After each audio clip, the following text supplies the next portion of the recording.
I were to ask you this, what is one of the most important conversations of your life that brought you to the point you were at today? What would it be? Through the power of your words, you have the ability to teach, inspire, or destroy a person. But the right words at the right time can be life-changing.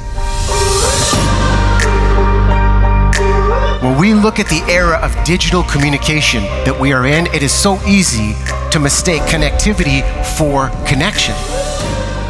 You know, we get the text, we get the email, we get the notification, but real connection requires these meaningful interactions, even these micro moments, not just exchanges of information.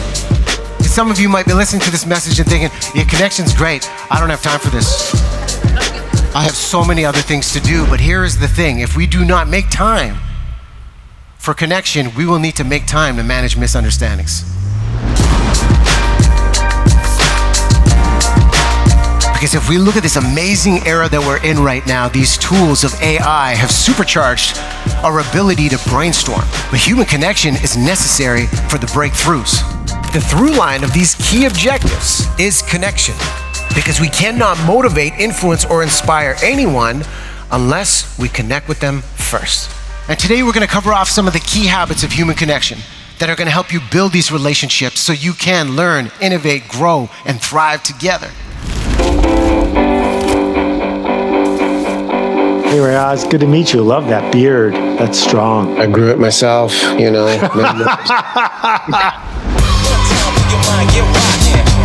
After 22 years of interviewing people for a living, the one great lesson I have learned about connection, especially in this new and changed world, is that the quality of our questions will determine the depth of our connections.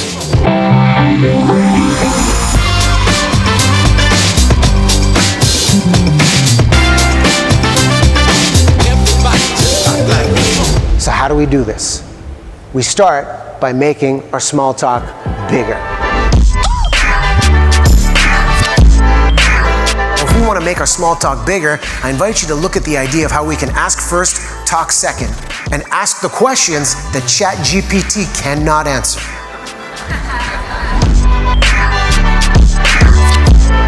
And sometimes when there's that fear of judgment and fitting in, amplify the sense of belonging. Hey, what makes you boring? Guard comes down. Well, let me tell you about it. I got a whole list of things, right? They did a study where they found 1 in 4 leaders puts off a difficult conversation for up to 6 months. 1 in 10, they're waiting 2 years. You can imagine what that gap does to erode trust, create cultures of avoidance. Because sometimes when we enter those difficult conversations, we think, oh, I'm not ready for that reaction.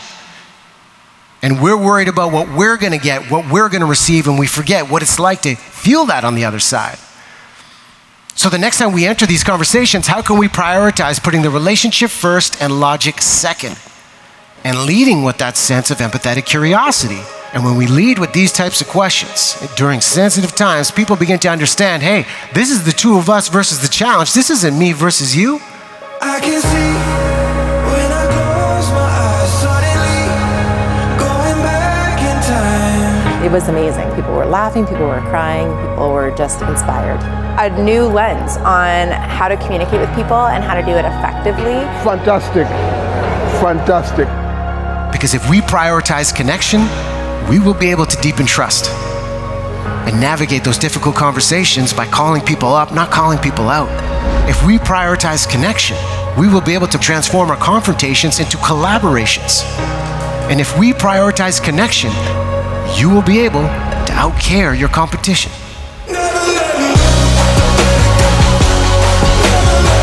How many people in this room, this was a conversation with a friend or loved one that really shifted things for you? And how many people needed a bathroom break as soon as I introduced this question to you?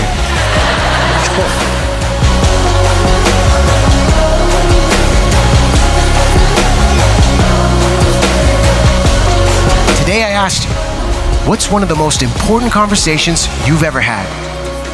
As you walk out of here, what's one of the most important conversations you've never had? Who needs to hear from you today? And as you ponder the possibilities, I invite us all to remember we're not done meeting the people who can change our life.